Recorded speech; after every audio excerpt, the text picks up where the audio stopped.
ನೋಡಿ, ಪ್ರಹ್ಲಾದ್ ಜೋಶಿ ಅವರಿಗೆ ಇವತ್ತಿನ ದಿವಸ ಬರೀ ಈ ತರದೇ ತಗೊಳ್ಳೋದು ಮಾತಾಡೋದೇ ಆಗೋಗಿದೆ ಮತ್ತು ಬಿಜೆಪಿ ಅವರಿಗೆ ಇದೇ ಆಗೋಗಿದೆ.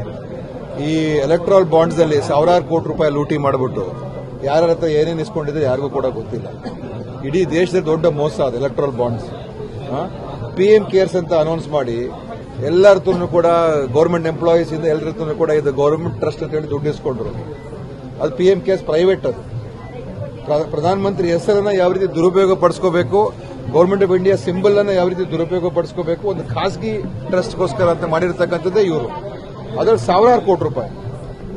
ಇದು ನ್ಯಾಷನಲ್ ಹೆರಾಲ್ಡ್ ಇತಿಹಾಸ ಇರುವಂತಹ ಪತ್ರಿಕೆ, ಸ್ವತಂತ್ರ ಸಂಗ್ರಾಮದಲ್ಲಿ ಭಾಗವಹಿಸಿರ್ತಕ್ಕಂಥ ಪತ್ರಿಕೆ. ಅದಕ್ಕೆ ಒಂದು 2 ಕೋಟಿನೋ ಏನೋ ಅಡ್ವರ್ಟೈಸ್ಮೆಂಟ್ ಕೊಟ್ಟಿದ್ದಕ್ಕೆ ಇವರು ದೊಡ್ಡ ಇಶ್ಯೂ ಮಾಡ್ತಾರೆ ಅಂತ ಹೇಳಿದ್ರೆ ಮಾಧ್ಯಮದವ್ರು ನೀವು ಅರ್ಥ ಮಾಡ್ಕೋಬೇಕು. ಇವ್ರ ಉದ್ದೇಶ ಡೈವರ್ಟ್ ಮಾಡಬೇಕು ಇಶ್ಯೂಗಳನ್ನ ಅಷ್ಟೇ. ಎಲ್ಲೋ ಒಂದ್ ಕಡೆ ಕಳಂಕ ಇಲ್ಲದೆ ಇರೋ ಜಾಗದಲ್ಲೂ ಕೂಡ ಕಳಂಕ ತರಬೇಕು ಅಂತ ಇವರು ಸಾವಿರಾರು ಕೋಟಿ ರೂಪಾಯಿ ಲೂಟಿಯನ್ನು ಮಾಡಿರ್ತಕ್ಕಂಥ ಎಲೆಕ್ಟ್ರಲ್ ಬಾಂಡ್ಸ್, PM ಕೇರ್ಸ್ ಮತ್ತು ಇಡೀ ದೇಶದ ಆಸ್ತಿಯನ್ನೇ ಇವತ್ತಿನ ದಿವಸ ಕೆಲವು ಜನರ ಕೈ ಕೊಡ್ತಾ ಇದ್ದಾರೆ.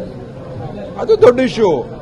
ಯಾವುದೋ ಇದು ಇಟ್ಕೊಂಡು ಇವರು ಸುಮ್ಮನೆ ಲೀಗಲ್ ಆಗಿ ಕೊಟ್ಟಿರ್ತಕ್ಕಂಥ ಒಂದು ಒಳ್ಳೆಯ ಪತ್ರಿಕೆ ಮತ್ತು ಹೆಸರುವಾಸಿಯಾದ ಪತ್ರಿಕೆ ಕೊಟ್ಟಿರ್ತಾರೆ. ಆರೋಪ ಏನಂದ್ರೆ ಕರ್ನಾಟಕದಲ್ಲಿದ್ದ ಪತ್ರಿಕೆಗಳಿಗೆ ಅಥವಾ ಡಿಜಿಟಲ್ ಮಾಧ್ಯಮಗಳಿಗೆ ಯಾವುದು ಕೊಡ್ತಾರೆ ನ್ಯಾಷನಲ್ ಹೆರಾಲ್ಡ್. ನೋಡಿ, ನಾವು ಬೇರೆ ಬೇರೆ ಪತ್ರಿಕೆ ಅಡ್ವರ್ಟೈಸ್ಮೆಂಟ್ ಕೊಡೋಲ್ವಾ ರಾಜ್ಯ ಸರ್ಕಾರ? ದಿವಸ ಕೊಡ್ತಾ ಇದೆ. ನೂರಾರು ಕೋಟಿ ರೂಪಾಯಿ ಖರ್ಚಾಗ್ತದೆ ಅಡ್ವರ್ಟೈಸ್ಮೆಂಟ್ಸ್ಗೆ. ಈಗ ಜೋಶಿ ಅವರು ಹೇಳಿದ್ರು ಕರ್ನಾಟಕ ಜೋಶಿ ಅವರು ಉತ್ತರ ಕೊಡ್ಲಿ. PM ಕೇರ್ಸ್ ಅನ್ನ ನೀವು ಯಾಕೆ ಗೌರ್ಮೆಂಟ್ ಟ್ರಸ್ಟ್ ಅಂತ ನೀವು ಘೋಷಣೆ ಮಾಡಿದ್ರಿ? ಯಾಕೆ ನೀವು ದುಡ್ಡು ಸಂಗ್ರಹಣೆ ಮಾಡಿದ್ರಿ? ಎಷ್ಟು ಹಣ ಸಂಗ್ರಹಣೆ ಆಗಿದೆ? ಎಲ್ಲಿ ಉಪಯೋಗ ಆಗಿದೆ? ಅವ್ರು ಕೊಟ್ಟಿರ್ತಕ್ಕಂಥ ವೆಂಟಿಲೇಟರ್ಗಳು ಕೂಡ ಕಳಪೆ ವೆಂಟಿಲೇಟರ್ಗಳು ಸಪ್ಲೈ ಮಾಡಿದ್ರು ಕೋವಿಡ್ ಟೈಮಲ್ಲಿ. ಅದಕ್ಕೆ ಉತ್ತರ ಕೊಡ್ಲಿ.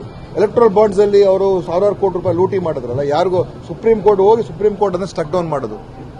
ಅದರಲ್ಲಿ ಎಷ್ಟು ಎಲ್ಲರ ಹತ್ರ ಕೂಡ ಬ್ಲಾಕ್ ಮೇಲ್ ಮಾಡಿ ದುಡ್ಡುಗಳು ತಗೊಂಡು ರೇಡ್ ಮಾಡಿಸೋದು, ದುಡ್ಡು ತಗೊಳ್ಳೋದು, ಅದೆಲ್ಲ ಮಾಡಿ. ಅದಕ್ಕೆ ಜೋಶಿ ಉತ್ತರ ಕೊಡ್ಲಿ. ಗಾಂಧಿ ಕುಟುಂಬವನ್ನು ಸಂಪನ್ನ ಮಾಡೋದಕ್ಕೆ ಈ ರೀತಿ ಮಾಡಿದ್ದಾರೆ.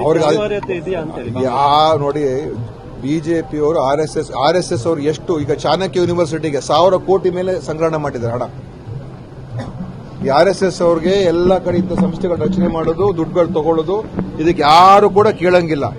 ನ್ಯಾಷನಲ್ ಹೆರಾಲ್ಡ್ ಪತ್ರಿಕೆ ಅದರ ₹1 ಅದು ನಾಟ್ ಫಾರ್ ಪ್ರಾಫಿಟ್. ಅದು ₹1 ಆಚೆ ತೆಗೆಯಂಗಿಲ್ಲ, ₹1 ಮಾಡೋಂಗಿಲ್ಲ, ₹1 ಸಂಬಳ ತಗೊಳ್ಳಂಗಿಲ್ಲ ಅಂತ ಇದರಲ್ಲಿ ಇವರು ಕಳಂಕ ಇದೆ ಅಂತ ಎಷ್ಟು ನೋಡಿ ಬೆಂಬಲಿಸ್ತಾ ಇದ್ದಾರೆ. ಎಷ್ಟು ವರ್ಷದಿಂದ ಇದನ್ನು ಮಾತಾಡ್ತಾ ಇದ್ದಾರೆ, ಎಷ್ಟು ವರ್ಷದಿಂದ ಹ್ಯಾರಾಸ್ಮೆಂಟ್ ಮಾಡ್ತಾ ಇದ್ದಾರೆ.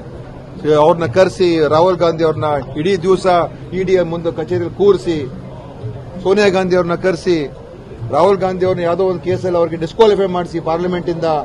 ಈ ತರ ಮಾಡತಕ್ಕಂಥ ಸೇಡಿನ ಕೀಳಮಟ್ಟದ ರಾಜಕಾರಣ ಜೋಶಿ ಅವರು ಸ್ವಲ್ಪ ತಿಳ್ಕೊಂಡು ಮಾತಾಡಬೇಕು, ಆಯ್ತಾ? ದ್ವೇಷ ಇದು ಇವರು, ಯಾಕಂದ್ರೆ ಮಾಧ್ಯಮ ಅವ್ರ ಜೊತೆಲಿದೆ. ಯಾವ ಪ್ರಶ್ನೆ ಕೇಳಬೇಕು ಮಾಧ್ಯಮ ಅವ್ರನ್ನ ಕೇಳೋದಿಲ್ಲ, ನಮ್ಮನ್ನ ಮಾತ್ರ ಕೇಳ್ತಾರೆ ಅಷ್ಟೇ ಮಾಧ್ಯಮ. ಅವ್ರನ್ನ ಕೇಳಿ ನೀವು PM ಕೇರ್ಸ್ ಅಲ್ಲಿ ನೀವು ಹೆಂಗೆ ಅದನ್ನ ನೀವು government of India symbol use ಮಾಡ್ತಾ ಇದ್ದೀರಾ? ಹೇಗೆ ನೀವು ದುಡ್ಡನ್ನು ಸಂಗ್ರಹಣೆ ಮಾಡಿದ್ರಿ? ಪ್ರಧಾನಮಂತ್ರಿ ಹೆಸರನ್ನು ಯಾಕೆ ಆ ಟ್ರಸ್ಟ್ಗೆ ಹೆಸರಿಟ್ಟಿದ್ದೀರಾ? ಅದನ್ನ ಕೇಳಿ ನೀವು. ಅದಕ್ಕೆ ಜೋಶಿ ಅವರು ಉತ್ತರ ಕೊಡ್ಲಿ.